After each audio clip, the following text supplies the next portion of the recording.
I kind of just wanted to ask for your thoughts on effective altruism. I think I find myself to be pretty sympathetic to somebody like Peter Singer's view on effective altruism and his views on like charity or something. And I kind of just wanted to get your thoughts on that type of stuff. Okay. Well, I haven't looked into it much, but I have thought about altruism, and I reject altruism because I don't think it's good to live for other people. I think it only makes sense to live for yourself.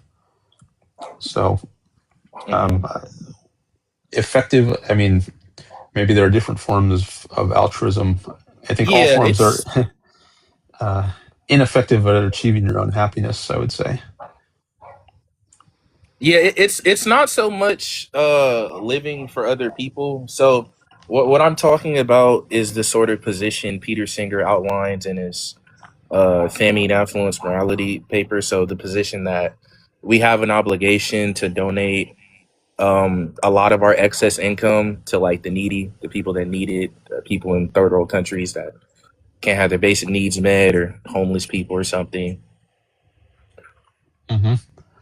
Yeah, So if yeah. you So want, what? I could sort of lay out the argument if you want. Okay, yeah. Go ahead. Yeah, so the argument goes something like this: suffering and dying due to lack of shelter, medical care, or food is bad. Um, Premise two is something like, if you can prevent something bad from happening without thereby sacrificing something of comparable moral significance, then you ought to do it. And then P3 is just something like, well, you can prevent bad things from happening by donating to charities. And then the conclusion is, therefore you ought do it. So the first premise is suffering is bad, Uh, it, or it's something it, like that. yeah, suffering due to lack of shelter, medical care, or food is bad. Let me write it down. Suffering due to lack of Shelter. food, shelter, medical care is bad. Okay, and what is the next premise? The next premise is, if you can prevent something bad from happening without thereby sacrificing something of comparable moral significance, then you ought to do it. If you can prevent something bad from happening without sacrificing something of comparable moral significance, then you ought to um, prevent the bad thing from happening. Okay, and what was the third premise? The third premise is, you can prevent bad things from happening by donating to charities. You can prevent bad things from happening by donating to charities. Yeah, charities or aid agencies, whatever word people want to use. And then the conclusion is just, therefore we ought to do that. Okay. Therefore, we ought to do that. Okay, I wrote it all down. So let's see. First premise: suffering due to lack of food, shelter, medical care is bad. All right. Well, I guess in some cases I would agree. I mean, if someone is suffering through his own faults, then maybe it's good. Maybe they're learning a good lesson, like to someone who was being irresponsible and they didn't work a job, and now they're suffering as a result of that, then maybe that's good. So they're Yeah, learning a but lesson. you would agree though that in most cases it's just like, in general, like, it's bad for the person, and it sort of moves us away from the best of all possible worlds if people are going through those sorts of conditions. That's sort of like what that premise is just trying to get at. That's sort of like more simple point.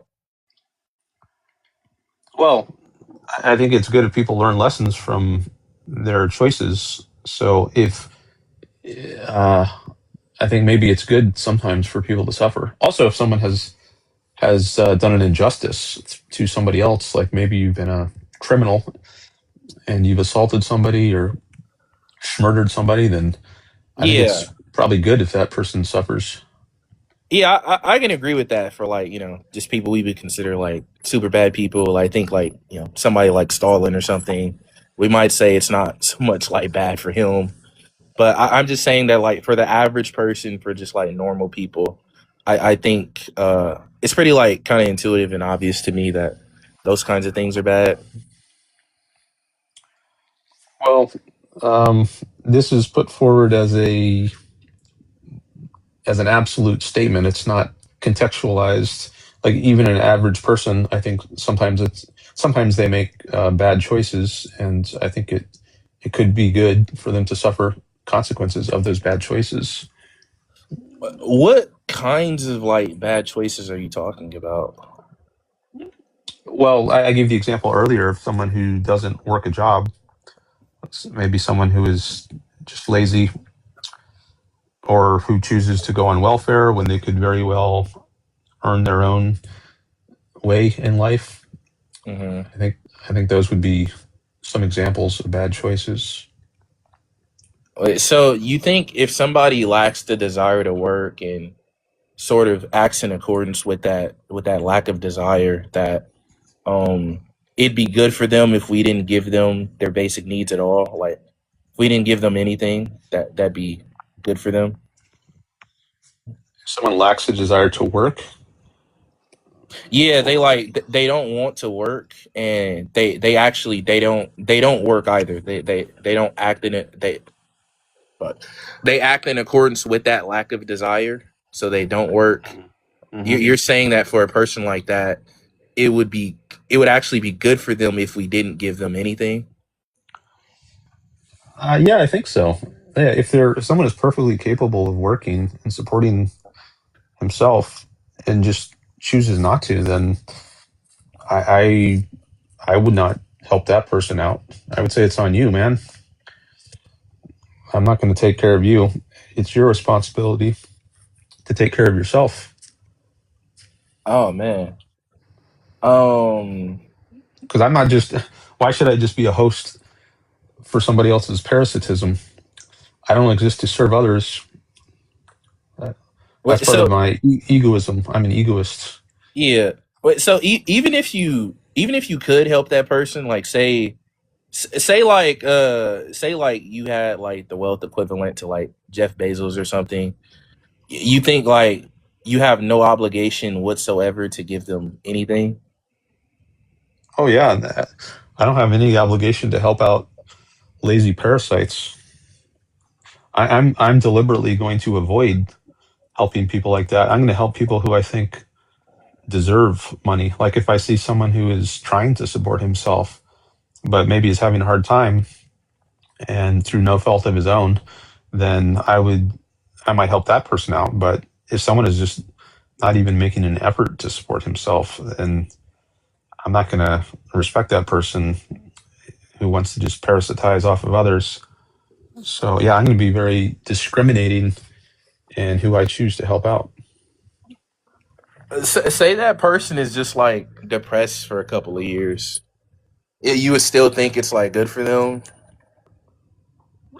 Well, I think it depends on the cause. I mean, sometimes people have depression through no fault of their own. I think. I mean, I've heard that some people they just have some kind of chemical imbalance Hmm. in their brain. I don't know if this is true, but if there are people like that who are, trying to live a good life and not just live as parasites, I might help that person out. But if someone is depressed because they've been irrational, then I want them to feel the effects of their irrationality and let those effects teach them a lesson so that they behave better in the future.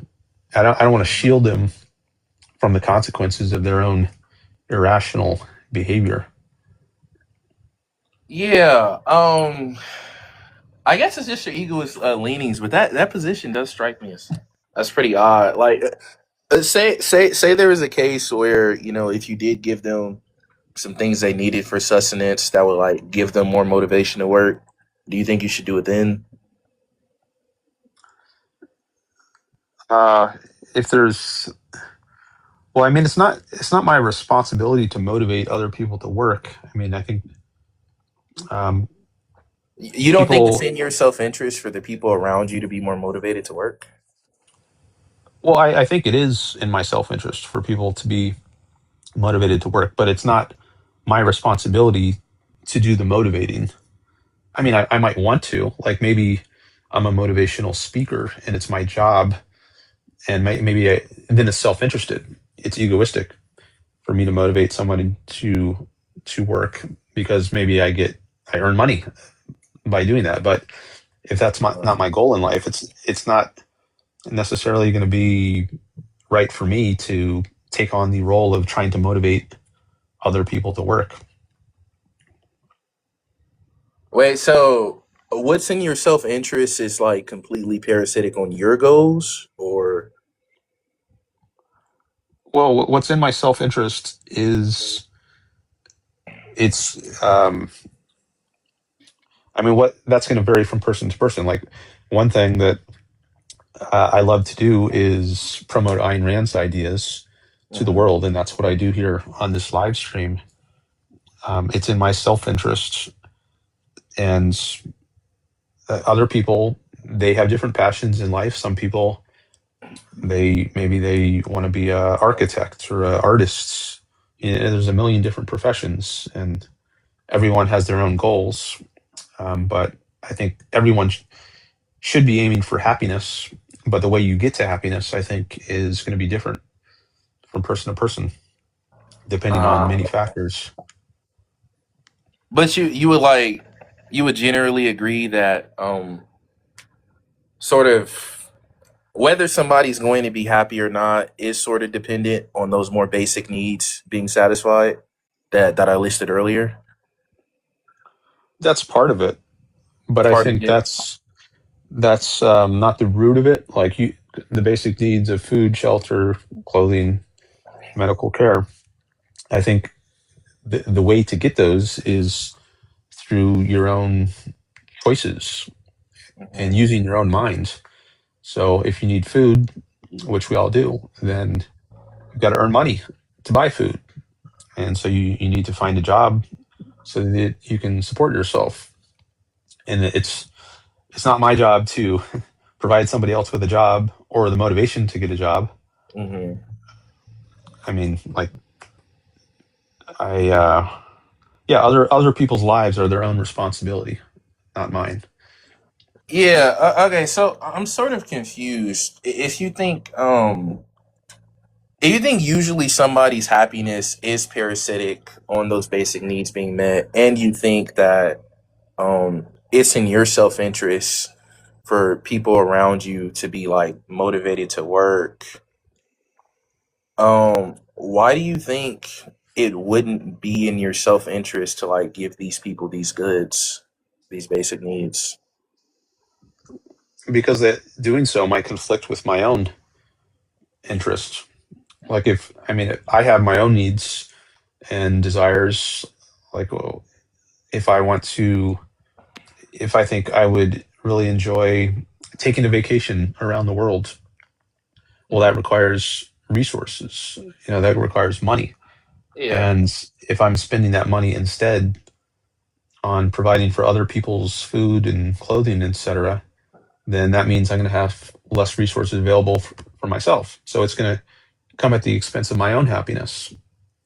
But my own But happiness is the most important thing to me. wait, but surely it doesn't like take too many resources. Like you could help dozens of people out with just like $10 or $20, but I don't think that's a detriment to your personal like happiness and fulfillment of your self interest. Right? I think it is. If it's just random people, I mean, there's billions of people on the planet. If I'm giving everybody or even a tiny fraction of people around the world $10, $20, that adds up. I could lose all my money very quickly if I went around giving everybody 10 or $20. Well, yeah, if you like gave a bunch of people that, but say you just give it to like a few people, I don't really see that as a detriment. Well, I might Seems give it kind of to a few odd. people. Like if I have a close friends and I want to buy them a birthday gift because this person matters to me, I might very well do that. I have done that. Um, but that's a lot different than just paying for random people's lives who I don't know at all. What? Yeah, but like you would agree that even if you don't personally know that person, like in general, the people around you, whether you know them or not, it's better for you if they're more motivated to work, which is just why you should be interested in like giving these people a couple dollars or something. Well, I mean, it is in my interest for people at large to work, but if I don't think it requires me to provide them with stuff to give them money. I mean, people can get their own motivation, and if I have to go out of my way too much in order to help someone else get some motivation, then it might not be worth it to me. It's coming at the cost of me being able to pursue my own interests. Like, I mean, if I saw someone on the street, some random person, and I meet somebody at a bus stop, and he tells me his life story while we're waiting for the bus, and I have like 30 seconds to give him some advice on how he can improve his life. Maybe he asks me for advice, and I say, "Well, check out this author, Ayn Rand. I think she wrote these amazing books, and she's changed many people's lives." I'm happy to say that, and I do say that, right? I try to spread the word about Rand's ideas, but Mhm. um, that's a way of helping someone else, and But you that's think not giving them money. you think giving them like money would go beyond your obligation? Yeah, yeah. I don't think I have an obligation to give people money. I think that's much less Mhm. important actually than ideas. I mean, people can earn their own money. Like if I think having awareness of uh, Ayn Rand's philosophy, I think is worth way more than a couple dollars. I mean, that can change people's lives radically for the better. And you know, what is $2 going to get them compared to that? I think there are things much more than cash. Sometimes much more valuable.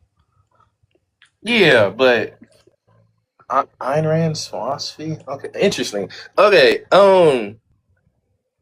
yeah, I guess we sort of just don't really share the intuition there, and this may come from like your egoistic leanings. But I would also be curious on your thoughts on the second premise because that tends to be the most contentious premise in this argument, and the one Singer gets the most flack for. All right, so the um, the second premise said if you can prevent something bad from happening without sacrificing something of comparable moral significance, then you ought to prevent the bad thing from happening. I guess I'm okay with that. On first thought, at least, I don't see a problem with that. You said Um, that's the most controversial one, though. Um, well, you'll probably want to disagree with that premise because that's the main premise that's the main premise that commits you to like the charity view. So the point that Singer makes is that if we sort of agree with this general principle that seems intuitive, like premise two, that means that we should go around and start donating to aid agencies because that's not a comparably morally significant cost to like our livelihood. For instance, like take like the average person in America, like just like middle income or something, $100 out of their pocket every month could do a lot of good for like dozens to hundreds of people in like some third world country. But to them, it doesn't matter as much because they have so much more money beyond that. So if you would agree with that principle, I mean, you would be agreeing that you should be doing these things such as donating. You should be going around trying to help people, be a super charitable person. but I don't think those things would be. Like if I were to be giving money away to people, I think it would be sacrificing something of comparable moral significance. Because as I mentioned before, I have goals in life, such as maybe I want to take a trip around the world, a very expensive vacation, and I wouldn't be able to afford something like that if I were to give away my money. So I think I would be sacrificing something of comparable moral significance. I think my own happiness is the most morally important thing to me, and I would be sacrificing my own happiness if I were to give away my money like that. Wait, so you think if you like donated $20 to help like 50 people in like I don't know in the country of Chad, get all their basic needs like food, medical care, and shelter, that would be like comparably morally significant, like it would be a significant detriment to your happiness? Well, I think it might depend on the amount. Like, I think there's, I mean, if I'm just helping 50 people one time, I might It's be, obviously not a detriment, right? well, no, it might be because there's the principle of it. Like, if I'm going to help 20 people one time or 50 people by giving them $20, why not also help 20 more people, right? It's only 20 more dollars, right? How big a difference could that make? And then you say, okay, well, why not just 20 more dollars? And then there's no end to it, right? There's billions of people around the world. Well, the Um, end comes to the point at which the sacrifice becomes comparably morally significant. So I agree. If it starts making you unhappy, yeah, you should stop the donations. But I don't think something like $20 to help 50 people is a significant detriment to your own happiness. That sounds pretty odd to well, me. if I can't afford a vacation around the world already now, if I'm saving up for it, then I can't spare any money, right? Any money I give away to somebody else is holding me back from being able to achieve the kind of things I want to in life. So maybe it is a sacrifice, even just to give it away $20, because I'm already in the hole. I'm already not able to afford a trip around the world. So when am I ever going to do that if I'm giving away money to people right now? Wait, do you think it would be good for you to go on that trip if you're like in such a bad position you can't give up $20? You probably should be going on a trip, right? Well, I want to save up for it, right? I don't want, if I'm poor right now, I don't want to be poor forever, right? I want to be able to earn enough money eventually so that I can live a higher standard of living and do things like take trips around the world. Yeah, no, that's all fine and dandy, but I think for a person that is poor and that wants to go on a trip, they should sort of they should be more humble with their desires and realize that if something like $20 being taken from them would completely prevent them from going on a trip, the trip probably isn't good for them, and that if they refrain from that trip, they could be helping dozens to hundreds of people out. Well, it's not that they can afford it right now. It's that they hope to eventually afford it in the future, but they're never going to get to the point in the future where they can afford it if they spend their time now giving away what little money they do have. Yeah, I'm saying that's the problem. If your financial situation is in such a poor condition like that, it probably wouldn't be good for you to go on that trip, and you probably just I'm not best. going on the trip though. I'm being responsible with my roast. I'm not going to blow all my meager savings right now if I'm poor to go on a trip around the world, but I am going to try to save up money so maybe in 10 years from now I will have enough money to go around the world. But I'm never going to get to that point 10 years from now if I'm giving away little bits of my money now to other people. I'm just going to stay as poor as I am now forever. Well, no, it's not sort of that. You're saying that if you even give away a small amount, that would like prevent you from going on a trip. I think like it's clear in that case that you probably shouldn't then. I don't understand. I mean, I've got to save up somehow, right? How am I going to do it if I don't preserve my money right now? Yeah, no, saving up is fine, but the point is that But no, you no, you're saying it's not fine. You're saying give away. It's better to give away the money right now. So I'm know never going to be able to save up for it. you can. The point is that you can save up while also being charitable to other people, and realizing that Oh, if hold on. I'm gonna mute somebody in the chat who's being rude. All right, go ahead. yeah, the point is that, saving up is fine, but you should also be charitable while you're saving up, and that if being charitable completely Why? for, because Those are in conflict with each other. well, it's because of the principle. I can't simultaneously save up and be charitable. Those go against each other. I mean, I could, but one is coming. Wait, I could save up some, but it's the more I am charitable, the less I'm going to save. So the one comes at the expense of the other. yeah, no, I agree. Like, trivially, the more you give away, the less you can save because it's less money. But they're not at odds. You can do both at the same time. You just wouldn't have saved up as much money.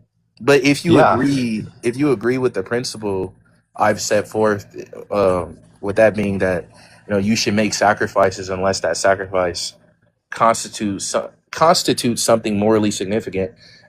I'm really struggling to understand how you would think donating $20 to help 50 people is comparably morally significant. because my happiness is morally significant, and I'm holding back my happiness by donating the money, by making it harder for me to achieve the kind of things I want in life, like taking trips around the world. Yeah. Okay. Mm. Maybe we'll just keep circling on this. But there is an additional question I want to ask too.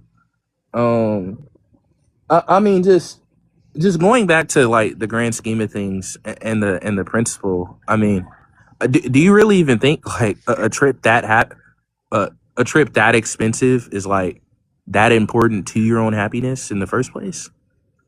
It might be. But I thought the Randian ethical egoist view was like a virtue ethics type view. I'm not familiar with that. Can you explain it? Well, the way in which I understand Rand's view is something like, you should be virtuous because being virtuous is in your self interest, something like that, and that being Yeah. virtuous requires acting in accordance with like these seven key principles. Like you guys have like justice, honesty, truth, productivity, Hmm. and like a couple other ones, right? Yeah. Rationality, independence, integrity, honesty, justice, productiveness, and pride are the seven virtues Ayn Rand identifies, and they are means to achieving one's own self interest and happiness.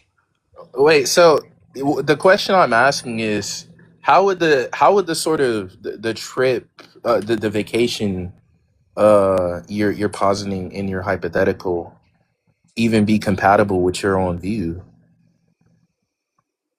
Well, what if I get a lot of happiness from seeing the world? I might. Maybe I really enjoy seeing new places and experiencing uh, different cultures, seeing all the world has to offer. So if I get a lot of enjoyment from that, Yeah, then but like enjoyment is only like instrumentally valuable to your self interest, right? On the view, no. right? Enjoyment or happiness, that is the ends. That's the ultimate ends. Happiness is the highest moral purpose, according to Rand. Happy. Okay, wait. So like happiness and self interest, you kind of just using them synonymously. Well, they're very close. I mean, I take self interest to consist in happiness. Like what it is to pursue your interest is to pursue a life of happiness. But there are other terms you could use, like a life of flourishing or thriving. But there is definitely an emotional component to living a good life. If you're not living a positive feeling life, there's you're missing out on something really important, the most important thing. Wait, can you just define happiness and self interest? Well, happiness, maybe something like a deep positive feeling about the world, including yourself. Okay. And self-interest would be. Self-interest, I guess you could define that as maybe whatever is best for yourself. I don't know if that's Whatever. circular, but or Yeah, that but doesn't it would. really seem But too to informative give it more because. content, maybe I would put it in terms of life or happiness, like whatever your self-interest is promoted by whatever promotes your own life and happiness. Okay, but that kind of just sounds like self-interest and happiness are kind of the same things because you're saying that like to promote your self-interest is to promote your happiness, and happiness is just a positive feeling. So to promote your self-interest, you just need to sort of induce positive feelings, right? Well, I mean, there's a lot more to it. Like there's all the virtues. Like to promote your self-interest, you have to follow those 7 virtues that I mentioned. It's not just pursue positive feelings. I mean, yes, you are doing that, but to give more concrete advice, you need to learn about things like these virtues. Yeah, so I guess on the view, what do you how do you adjudicate situations where the positive feelings are at odds with the virtues? Because presumably the view's like it's not really like hedonic or something, right? Well, it's not hedonism, and if hedonism means you just do whatever you feel like in the moments without concern for long run consequences, No, that would no, actually something be on hedonism. I mean something more like promoting positive states of consciousness in yourself. Like okay. Well, your yeah, view's not that. no, it is. It is. If that's all you mean by hedonism, just promoting positive feelings like happiness, then yeah, that is what Rand advocates. I mean, she says happiness is the highest moral purpose, and happiness is a kind of feeling or emotion. Wait, She defines it in and one that place as the emotion which proceeds from the achievements or the state of consciousness which proceeds from the achievement of one's values. I think something like that. wait, and that's not incompatible with the virtues. Like, what if positive like states of consciousness for me is like being unproductive?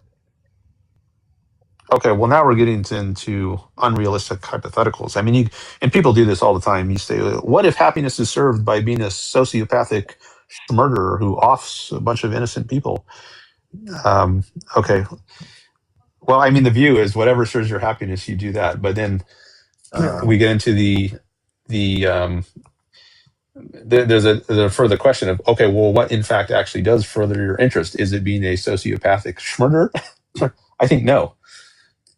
I mean, do you think that's in your self-interest? Is that what would lead you to be a happy to you? Would that well, lead you to no, but experience happiness? I'm just kind of like struggling to understand how your view deals with this because how I would deal with something like this is I think I tend to be pretty sympathetic to like the million higher and lower pleasure distinction. So I think the reason like things like that aren't like good for you is because they're not actually really pleasurable. They're like pleasures in the lower sense. Whereas like your pleasures should be ordered to the intellectual faculties. Well, I mean, someone might get a sick, twisted kind of pleasure, but from doing something, but then they're not being egoistic. I don't think. Like I think they're undercutting their own long run happiness. I could tell a rude joke about somebody and get a little rush of pleasure, but I think that would cause me to feel guilt, and now I've ruined the friendship or damaged my relationship with that person. So even if you can get some kind of momentary sick, twisted pleasure, it doesn't mean you're acting in a self-interested way. I think that's a self-destructive kind of way to act. Yeah, but like imagine you like don't feel guilt and it gives you like a positive rush your entire life, like every time you Yeah, do well, it. now we're doing the unrealistic hypotheticals thing. Sure, if you Okay. stipulate, but in fact, is that how it works? Is that what would give you pleasure in life? Is that what would bring you the most happiness? Being a rude Well, jerk? well, not me, but I think a Not lot of you. See, people. that's what they always say. Oh, it wouldn't happen to me though. When you make it personal, people start to realize, oh, it's really not in my self interest. Oh to do yeah, these I kinds mean, of things. but I do think there are people like that in the world. Sadly, I think some people in the world are just pretty messed up like that. I don't I don't know. think there are happy sociopaths. You don't think there are sociopaths with like positive feelings or states of Well, consciousness? they might get the sick, twisted kind of pleasure, but I don't think they have the kind of deep, non-contradictory joy, which is one way Ayn Rand defines or describes happiness. I don't think they experience that.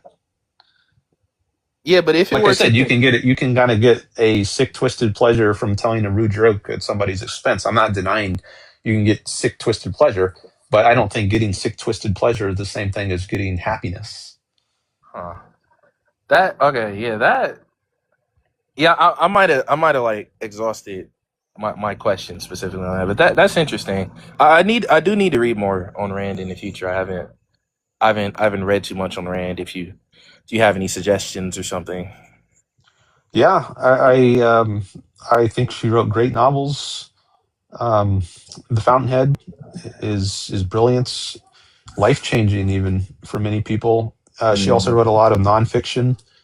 Yeah, I I, recommend I'm the I'm more interested in like the normative ethics and the political philosophy. Okay, well, the thing is, Ayn Rand she's a very unusual fiction writer in that she includes explicit philosophical discussion in her fiction. So she's a very Oh, philosophical writer in a way that most novelists are not. But as for her nonfiction, she wrote The Virtue of Selfishness. That's a collection of essays.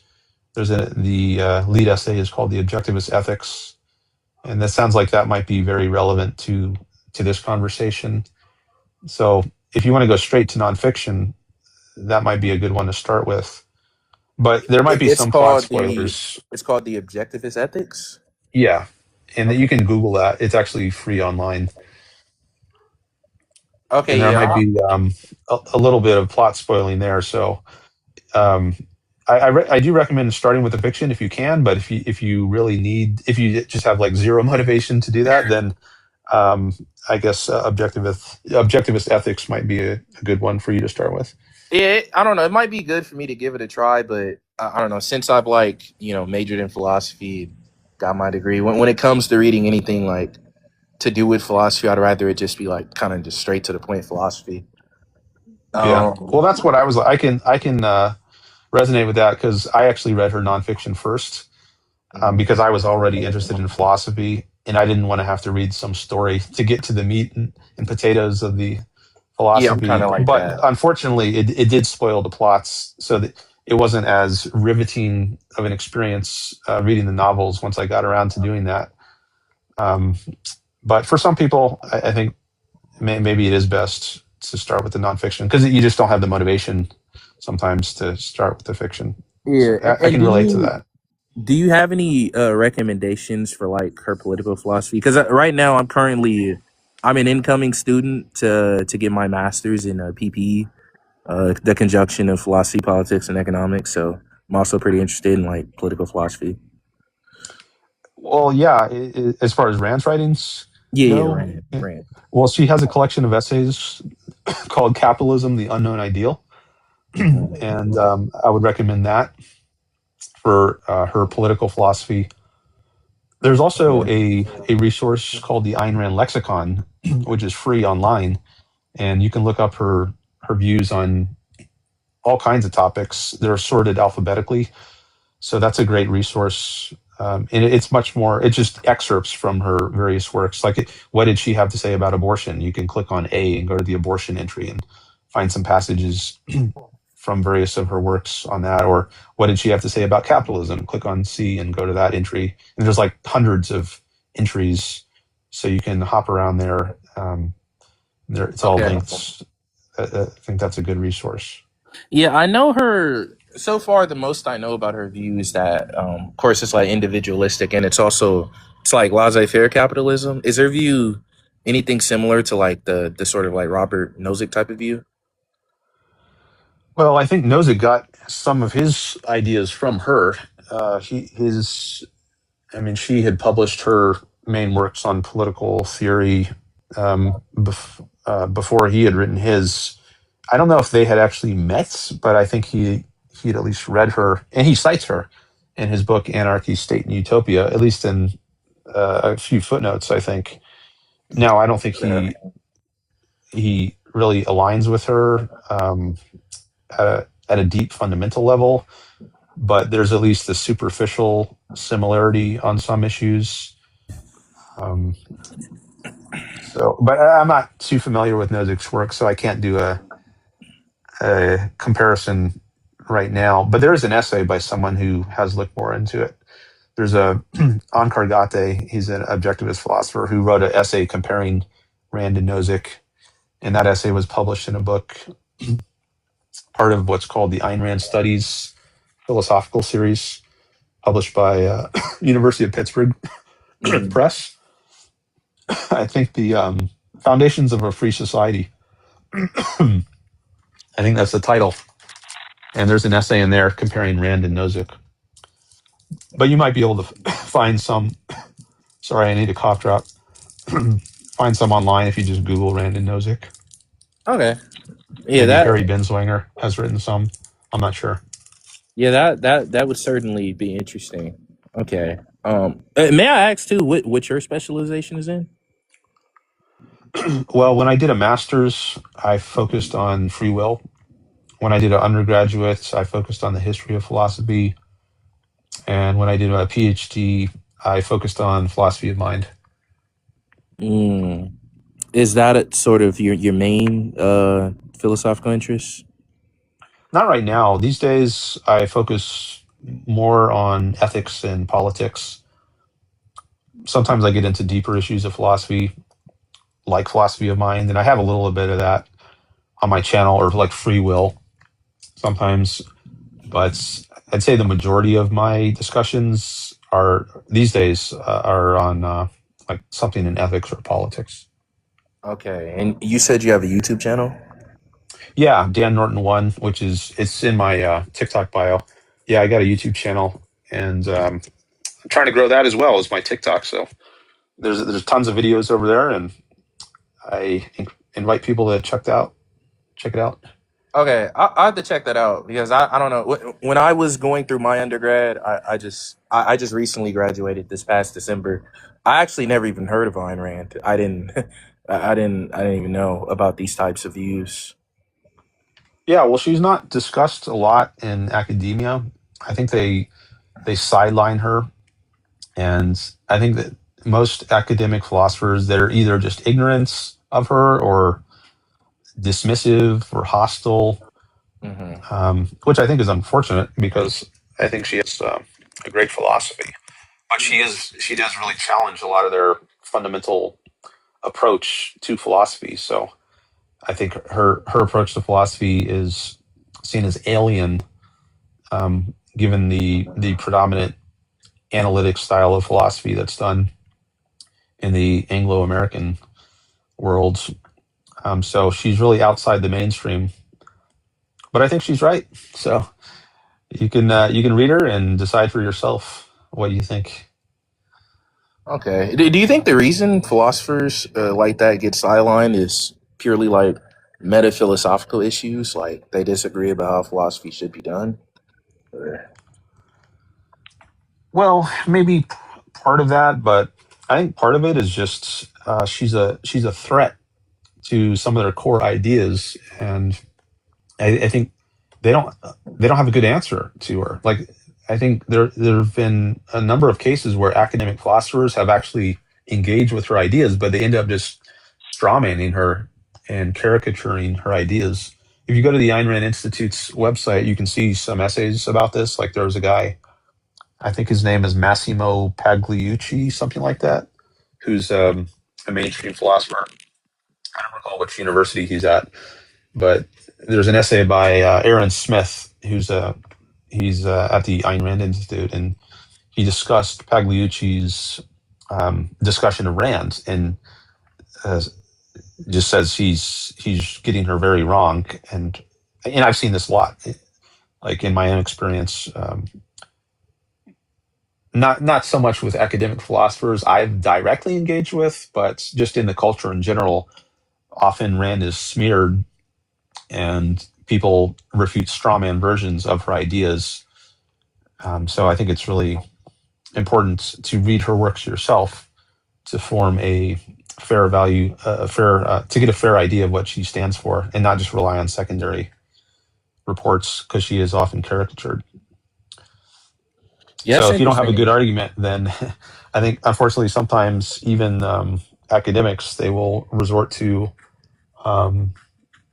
dishonest tactics and misrepresent a view, and then knock down the misrepresentation because they don't have a good answer to her actual ideas. Yeah, that's interesting. I've come to notice that some philosophers aren't as great as I thought they were when I was in my undergrad. I kind of had this, like, I don't know, like, heroic view of philosophers or something. I don't know. Probably just immaturity.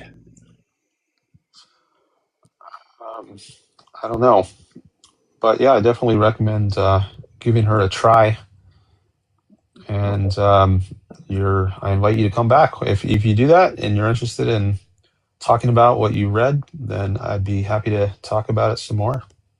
Yeah, I definitely like to do that. Can I just ask one more thing before I leave? I know I've been up here for a while, but I just wanted to broadly ask.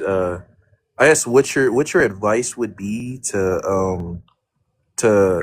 incoming graduate students that are in like philosophy or PPE programs, and like their main interests consist in ethics and political philosophy. Hmm. Well, what is your ultimate goal? Are you thinking you'll want to pursue a career as a professor, or you don't know yet, or what? I'm open to it. When I look at my interests, I think philosophy largely is one of my passions. Mainly, as evidenced by the discussion earlier, I really like discussions of distributive justice. So I'm certainly open to it. Okay. Well, let's see. Advice? I don't know. Um, yeah, I don't know what kind. Maybe if I knew more about your ultimate goals, I would have more to say. Or maybe if I were more in your field, like I guess go to a place if you already know you want to specialize on ethical and political issues, then try to find a program that has a good reputation in those areas, and maybe that'll help you land a job down the line. That's pretty basic advice, though. So I don't know that I have much specific. Yeah, I think I guess, like, what should I expect compared to undergrad when it comes to graduate programs? Well, it's going to be a lot more intense. It's going to pretty much take up all your time. Um, I guess. Well, at least philosophy will. So, as an undergrad, your time is divided among many different subjects. At least in your first couple of years, while you're fulfilling your general requirements. I guess once you get to taking mostly just classes in your major, most of your time becomes that. But I think probably if you're a full time grad student, that's pretty much your whole life right there. You're not going to probably won't have much time for like non philosophy subjects or hobbies. It is pretty all consuming typically. Um, so I guess be prepared for that. It's probably going to be more intense than undergrad was in terms of the time and also the difficulty. I mean, the stuff you're reading is going to be more like academic journal articles. I think there's usually less of that as an undergrad. You're usually reading like the classic texts, and maybe you'll get a little like current scholarly articles, especially like if you wrote a thesis as an undergrad, like an honors thesis or something. But Yeah, I um, did. okay, so I guess you got a flavor of it then. But as a grad student, I think they're they're preparing you to enter the profession so that you can write journal articles yourself. And so a lot of the time is spent engaging with current academic articles from the journals. It's not like something that only an honors student would do as an undergrad. It's like the standard thing you do, as well as reading like current books. Of course, if you want to focus on history of philosophy, then you are going to spend more time in the classics. But it sounds like if you want to focus on just a subject area like ethics or politics, then you'd be engaged with a lot more contemporary journal articles than you might be used to as an undergrad. Although, if you did write your thesis, then maybe you already got a taste of what it would be like. Did you engage with what was your thesis on? Yeah, I actually wrote a paper on what we discuss. So, sort of Oh, this okay. Singer? this yeah, on Singer and his Famine, Affluence, Morality paper and the principle of charity, and then I added on to the paper the million higher and lower pleasures. It was sort of two parts to the paper. I argue that paying for streaming services is largely immoral, usually immoral, because you should be donating. And then the second part was that not only do I think you shouldn't pay for it, but I think you generally shouldn't use it because I don't think it's the type of thing that makes you happy. I think there are other things in life that make you happy that largely don't require payment and stuff. Mm. Okay. Um, Yeah, I'm all like sort right. of pretty Well, sympathetic to the utilitarian tradition. okay.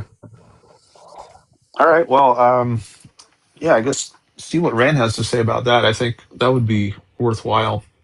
She writes at least some about utilitarianism, and there's an entry in the Ayn Rand lexicon about that. Okay, I'll check that out. Yeah. Well, thank you for the conversation. This is pretty interesting. You're welcome. Thanks for calling. Appreciate it. Yeah. Have a good day. All right, you too. Bye.